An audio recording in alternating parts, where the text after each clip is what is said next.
Hello guys, welcome to my channel PC prism. तो आज हम लोग बात करेंगे ओवरक्लॉकिंग को लेके। ओवरक्लॉकिंग क्या होता है, तीन पार्ट में इसको डिवाइड करूंगा इस वीडियो को।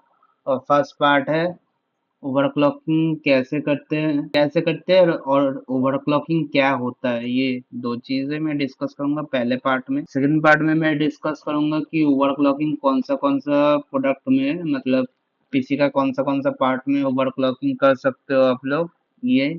और थर्ड में मैं बताऊंगा कि ओवरक्लॉकिंग जो होता है, उसका नुकसान क्या होता है। तो चलिए वीडियो को शुरू करते हैं। पहला तो ओवरक्लॉकिंग क्या होता है। ओवरक्लॉकिंग होता है यही कि आप कोई भी प्रोसेसर, रैम, आपका ग्राफिक्स कार्ड कोई भी हो, ये तीनों चीज ही ओवरक्लॉक हो सकता है, ठीक है। तो बट मेन जो वर्किंग पार्ट है उसका ओवरक्लॉकिंग का बात चल रहा है, तो इसमें सेकेंड पार्ट भी कवर हो जाएगा कि ओवरक्लॉकिंग तो होता है पीसी का प्रोसेसर, ग्राफिक्स कार्ड एंड आपका रैम में।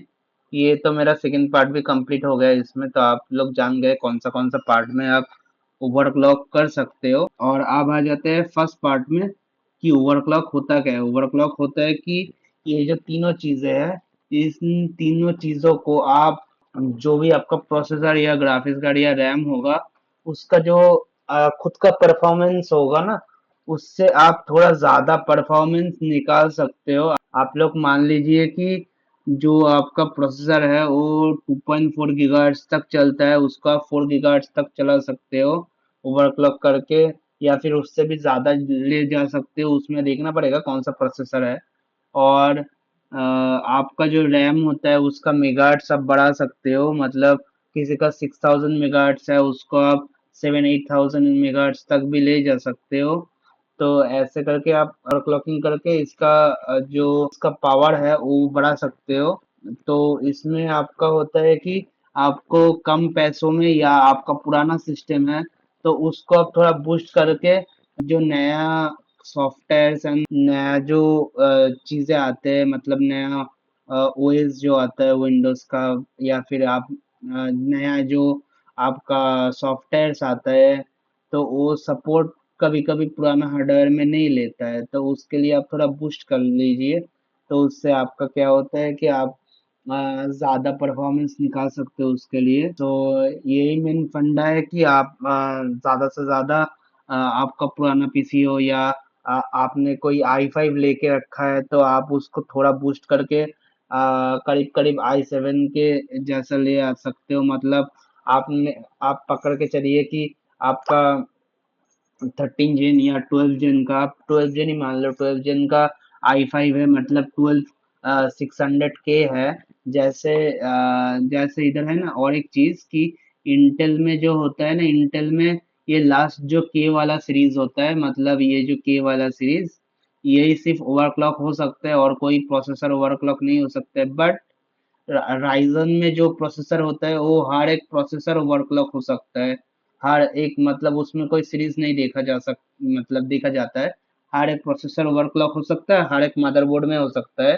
बट इंटेल में एक प्रॉब्लम है कि इंटेल में सिर्फ आपकी जो प्रोसेसर होता है उसको ही आप ओवरक्लॉक कर सकते हो, और सिर्फ जेड सीरीज का जो मदरबोर्ड होता है उसमें ही आप ओवरक्लॉक कर सकते हो। मतलब जैसे Z790 हो गया, मतलब Z790 जो मदरबोर्ड होता है, मतलब Z790 तो एक चिपसेट का नाम है, उसके बाद में जो मतलब उसके पहले जो Z आता है, तो वो आपका ओवरक्लॉकिंग वाला मदरबोर्ड है। आपका जो ओवरक्लॉकिंग वाला मदरबोर्ड होगा इंटेल का, तो उसके पहले Z लिखा हुआ रहेगा। बट एएमडी में ऐसा कोई प्रॉब्लम नहीं है। एएमडी में आप हर एक मदरबोर्ड में, थोड़ा वीरैम अच्छा होना चाहिए उसके लिए, बट हर एक मदरबोर्ड में और हर एक प्रोसेसर को आप ओवरक्लॉक कर सकते हो। बट इंटेल में ये थोड़ा प्रॉब्लम है, समझा दिया मैंने। फिर से आ जाते हैं पहले पार्ट में कि आप थोड़ा बूस्ट कर सकते हो कि आपका 12 जेन का i5 है, उसको आप बूस्ट करके आप करीब करीब 13 जेन का i5 या 13 जेन का i7 तक आप ले जा सकते हो। तो उसके लिए आपका करना पड़ेगा कि आपके पास देखना पड़ेगा कौन, मतलब जो प्रोसेसर है वो किस मदरबोर्ड में है, आप कितना तक ओवरक्लॉक मतलब करते हो। तो एक तो आपका हो गया कि आप ज्यादा बूस्ट कर सकते हो। और आपका पुराना सिस्टम है तो आप नया सिस्टम नहीं परचेस करके थोड़ा बहुत ओवरक्लॉक करके आप नया जैसा परफॉर्मेंस निकाल सकते हो थोड़ा बहुत। यही था मेरा मतलब ओवरक्लॉक का मेन था ही। तो ये था। और अब आते हैं थर्ड पार्ट में जो नुकसान होता है ओवरक्लॉकिंग का। ओवरक्लॉकिंग का नुकसान यही है कि जो प्रोफेशनल्स है जो ओवरक्लॉक करना जानते हैं, तो आप उनसे ही ओवरक्लॉक करवाइए, या आपको पता है तो आप ओवरक्लॉक कीजिए। अदरवाइज मैं मना करूंगा। किस लिए मना करूंगा, आप वो पार्ट में आ जाते हैं। वो पार्ट इसलिए है कि मना कर रहा हूँ, मतलब ओवरक्लॉक करने के लिए आप नहीं जानते हो तो इसलिए ओवरक्लॉक करने के लिए इसलिए मना कर रहा हूँ कि आपका जो प्रोसेसर है, ग्राफिक्स कार्ड या रैम हो गया, रैम को तो आप छोड़ सकते हो क्योंकि रैम ओवरक्लॉक करना इतना इजी है थोड़ा बहुत तो। बट इसमें ओवरक्लॉक पहले तो मैं बता देता हूँ प्रोसेसर एंड जीपीयू का, मतलब ग्राफिक्स कार्ड का, क्योंकि वो दोनों में ओवरक्लॉक करना थोड़ा टफ हो जाता है। मतलब आप ओवरक्लॉक करेंगे तो ज्यादा से ज्यादा एक पॉइंट तो आपका खराब होगा कि आपको ज्यादा से ज्यादा हीट देखने को मिलेगा। तो आपको अच्छा से अच्छा एयर कूलर या लिक्विड कूलर लगाना पड़ेगा। तो मैं तो बोलूंगा कम से कम आप ओवरक्लॉक कोई भी प्रोसेसर को कर रहे हो तो एक अच्छा सा लिक्विड कूलर लगा लीजिए, या फिर आप एक मतलब 8 या 7 हीट पाइप का जो एयर कूलर आता है, अच्छा ब्रांड का, डीप कूल हो गया, कूलर मास्टर हो गया, आपका एनटेक हो गया, ऐसे वाला NZXT हो गया। आप थोड़ा महंगा ले सकते हो तो अच्छा, महंगा मतलब अच्छा ब्रांड जो होता है वो थोड़ा महंगा ही आता है। मतलब आपका NZXT डीप कूल या आपका जो कूलर मास्टर होता है, ये सब, तो ये सब आप ले सकते हो। थर्मल टेक वगैरह को मैं इतना रिकमेंड नहीं करूंगा। आप थर्मल टेक की जगह थोड़ा सस्ता में एंटेक ले सकते हो। मैं जो एंटी स्पोर्ट्स है उसको भी रिकमेंड नहीं करूंगा। जो एंटी स्पोर्ट्स है ना वो इतना अच्छा कूलर नहीं होता है। मतलब लिक्विड कूलर और मतलब आप जो एयर कूलर लेते हो दोनों में अच्छा नहीं है इतना। मतलब एटलीस्ट आप छोटा मोटा प्रोसेसर लेते हो तो ठीक है, बट ओवरक्लॉक के लिए मैं सजेस्ट नहीं करूंगा। आप i5 के ऊपर कोई प्रोसेसर में ना ही लगाओ तो अच्छा है, और के सीरीज में भी ना ही लगाओ तो अच्छा है, i5 में भी। और आप मतलब थर्मलटेक थोड़ा बहुत लिक्विड कूलर थर्मलटेक का लगा सकते हो, बट एयर कूलर तो मैं रिकमेंड नहीं करूंगा। बट मैं यही रिकमेंड करता हूँ कि आप मतलब 1000 1200 या 1500 या 2000 रुपया ज्यादा दे आप एक अच्छा कूलर ले लीजिए। अच्छा ब्रांड का मैं सजेस्ट भी कर चुका हूँ, वो सब ब्रांड में ले लीजिए। या इससे भी और जो बढ़िया लगता है आप लोगों को अच्छा ब्रांड है उसमें जाइए, क्योंकि लोगों का बहुत दिन से एक्सपर्टीज है इन चीजों में। तो आपका हीटिंग इशू आ जाता है तो आप थोड़ा अच्छा सा कूलर यूज करिए। और एक बात कि आपका ज्यादा से ज्यादा बिजली खपत होगा। मतलब आप जो पहले बिजली में चलाते थे, मतलब 300 वाट बर्न होता था, अभी वो 450 या 500 तक भी चला जा सकता है। आप क्या ओवरक्लॉक कर रहे हो, कितना ओवरक्लॉक कर रहे हो, तो इसके ऊपर डिपेंड करता है। मतलब पीसी का मैं वोल्टेज बता रहा हूँ, ठीक है। आपका जैसे आप मान लीजिए कि आपका प्रोसेसर का टीडीपी है, टीडीपी जो होता है वो पावर कंजम्पशन होता है। आप 60 वाट तक बंद करते हो आपका वाटेज, तो उसको आप जब ओवरक्लॉक करोगे तो वो 125 120 तक भी चला जाता है कभी कभी। आप कितना तक ओवरक्लॉक कर रहे हो वो भी देखना पड़ता है। तो बिजली का ज्यादा खपत तो होता है। और जो लोग नहीं जानते कैसे ओवरक्लॉक करते हैं, वो ओवरक्लॉक करने जाते हैं तो कभी कभी क्या होता है, कभी कभी आप प्रोसेसर या मदरबोर्ड या ग्राफिक्स कार्ड को भी आप जला लेते हो, मतलब बंद कर लेते हो। जो पार्ट होता है वो थोड़ा बंद हो जाता है, को फिर रिपेयर करना बहुत मुश्किल हो जाता है। एक तो आपका खराब हो जाता है, मतलब बान इतना हो जाता है कि वो खराब भी हो सकता है। आपको पता होना चाहिए ये कितना आपको ओवरक्लॉक करना है या नहीं करना है। तो ये और एक चीज कि आप जब ओवरक्लॉक कर रही है तो आपको देखना पड़ेगा आपका जो मदरबोर्ड है, देखना है कि आपका जो वीरैम सेक्शन है और वीरैम के ऊपर हीटसिंक है वो कितना अच्छा है, वो देखना पड़ेगा। वो थोड़ा अच्छा होने से आप ज्यादा से ज्यादा ओवरक्लॉक कर सकते हो। और आप, इसलिए मैं बोलता हूँ कि बर्निंग हो जाता है, तो इसलिए मैं बोलता हूँ कि आप एक अच्छा प्रोफेशनल से कराइए, या आपको पता है तो आप कीजिए। बट थोड़ा देख के मैं बोलूंगा, ओवरक्लॉक करने के लिए ओवरक्लॉक करना अच्छा बात होता है, बट आपको थोड़ा समझ के ओवरक्लॉक करना चाहिए। और अब आ जाते हैं रैम में। तो मैं जैसे यूज करता हूँ ये वाला RAM, Corsair vengeance LPX 64 GB 32 करके दो स्टिक है। DDR4 का यूज करता हूँ मैं, DDR5 का भी यूज कर चुका हूँ, DDR3 का मैं यूज कर चुका हूँ। अब जो रैम में होता है ना, रैम में दो तरह का ओवरक्लॉक होता है। एक होता है कि जो आपका जो नॉर्मल है 36,000 हो गया, 32,000 मेगाहर्ट्ज हो गया, या फिर आपका 5,000 मेगाहर्ट्ज हो गया, 5,600 मेगाहर्ट्ज हो गया, या फिर आपका 6,000 मेगाहर्ट्ज हो गया, ऐसा वाला। ठीक है, तो ऐसा वाला जो रैम होता है, तो उसका क्या रहता है, जैसे यहाँ पे 3200 हो गया, मतलब 32,000 वाला जो रैम होता है वो 2100 में किसी किसी मदरबोर्ड में चलता है। या मतलब एक रैम का ना एक फिक्स्ड होता है, मतलब DDR4 का एक फिक्स्ड होता है हर एक मदरबोर्ड में, कि वो 2100 या फिर 2200, इससे ज्यादा नहीं जाता, 2100 या 2200। इसमें कंपनी स्टिक करके देता है। बट आपने तो लिया था ना ये 3200 या 3600 ऐसा वाला, या फिर आपने 5000, या फिर अपने 6000, वो तो DDR5 में हो गया। उसमें भी ओवरक्लॉक थोड़ा मतलब उसमें भी डाउन कर देते हैं, मतलब DDR5 में जो होता है ये 2100 वाला ही, उधर 3100, 3200, या फिर किसी किसी मदरबोर्ड में हाईएस्ट टू हाईएस्ट 4000 तक होता है, ये DDR5 में है। और जो DDR4 है उसमें आप 3200, सॉरी, उसमें आप 2100 या 2200 ही पाओगे। ठीक है, तो उसको आपको क्या करना पड़ता है, उसको आपको जो जो इंटेल वाला मदरबोर्ड होता है उसमें आपको करना पड़ता है कि XMP बोल के एक ऑप्शन होता है, उसको आपको इनेबल करना पड़ता है।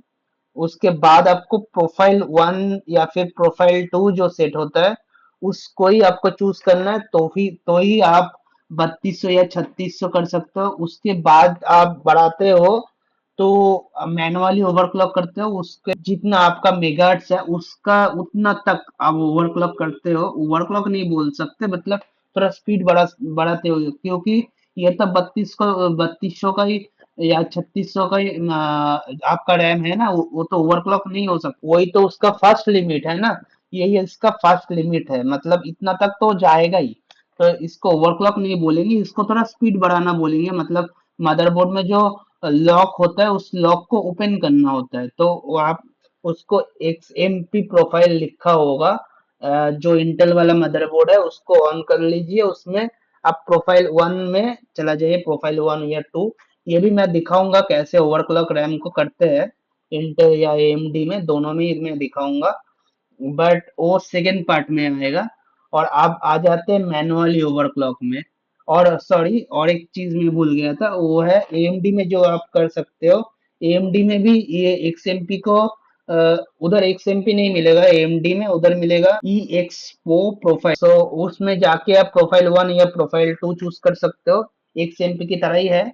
से आप जितना तक आपका ये प्रोफाइल 1 प्रोफाइल 2 इसलिए दिया होता है कि XMP प्रोफाइल बेसिकली आप लोगों को ये हेल्प करता है कि आप लोगों का जो आपने रैम लिया है उसका जो मेगाहर्ट्ज है वो 3200, 3600, 5000, 4000, 6000, 5500, 6200 ऐसा वाला जो भी रैम लिए हो, तो उसका जो मेगाहर्ट्ज आप लिए हो उतना तक, मतलब जो मदरबोर्ड का लिमिट है उससे आप जो रैम लिए हो उसका जो मेगाहर्ट्ज है उतना तक ले जाने के लिए ये प्रोफाइल दोनों होता है। और एक चीज कि जो प्रोफाइल 1 और प्रोफाइल 2 है, मतलब आप जो रैम लिए हो वो मदरबोर्ड का जो फिक्स्ड है उससे, जो प्रोफाइल 1 और प्रोफाइल 2 करता है ना कि आपका रैम को, आप जितना रैम परचेस किए हो 3200, 3600 या फिर और कुछ, तो उस तक जो ले जाता है उसमें वोल्ट चेंज करने की कोई जरूरत नहीं है, वो कंपनी से फिटेड ही रहता है। आपका रैम को अकेले से एनालाइज करेगा कि आपका रैम कितना मेगाहर्ट्ज का है, वो अपने से ही बढ़ा देगा,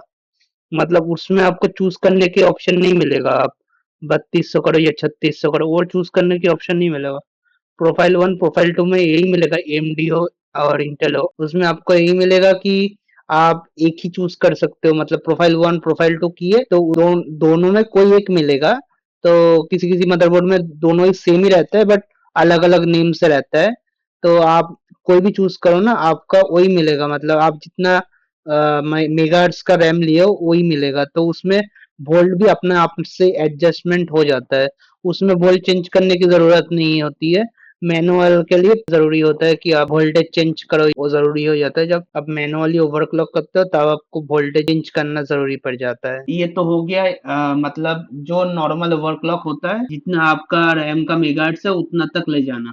अब मैनुअली जो ओवरक्लॉक होता है उसमें आपको प्रोफाइल 1 प्रोफाइल 2 करने के बाद आपका आपका नीचे देगा कि आप जो 3600 रैम है उसको कितना बढ़ाते हो, तो उसको आप देगा इतना मेगा, मतलब 3600 को देगा 3700 मेगा या 4000 मेगाहर्ट्ज या 4100 मेगाहर्ट्ज। आप इतना जितना आप बढ़ाना चाहो बढ़ा सकते हो, और आपको जितना वोल्ट चाहिए वो वोल्ट भी आप दे सकते हो। मतलब रैम का ये मेगाहर्ट्ज बढ़ाने से भी आपको वोल्ट भी बढ़ाना पड़ता है, वो मैं सेकेंड पार्ट में जब दिखाऊंगा ना रैम को कैसे ओवरक्लॉक करते हैं, तो मैं उधर भी दिखाऊंगा कैसे वोल्ट बढ़ाते हैं, कितना आपको रखना चाहिए। बट मैं फिर भी बोलूंगा आप प्रोफाइल 1 से ज्यादा, मतलब 3600 रैम लेके आप 3700, मतलब जितना आपका रैम है, रैम का मेगाहर्ट्ज है, प्रोफाइल 1 से भी ज्यादा आप बढ़ाते हो तो फिर आप कोई प्रोफेशनल या आपको पता है तो ही आप बढ़ाइए, नहीं तो आपका रैम भी बंद हो सकता है या मदरबोर्ड भी शॉर्ट हो सकता है। मतलब मेरे वीडियोस देख के आप ओवरक्लॉक करते हो तो आप प्रोफेशनल के पास नहीं जाते हो तो भी चलेगा, बट आपको वीडियोस में कुछ समझ नहीं आ रहा है तो मुझे कमेंट कर सकते हो, मैं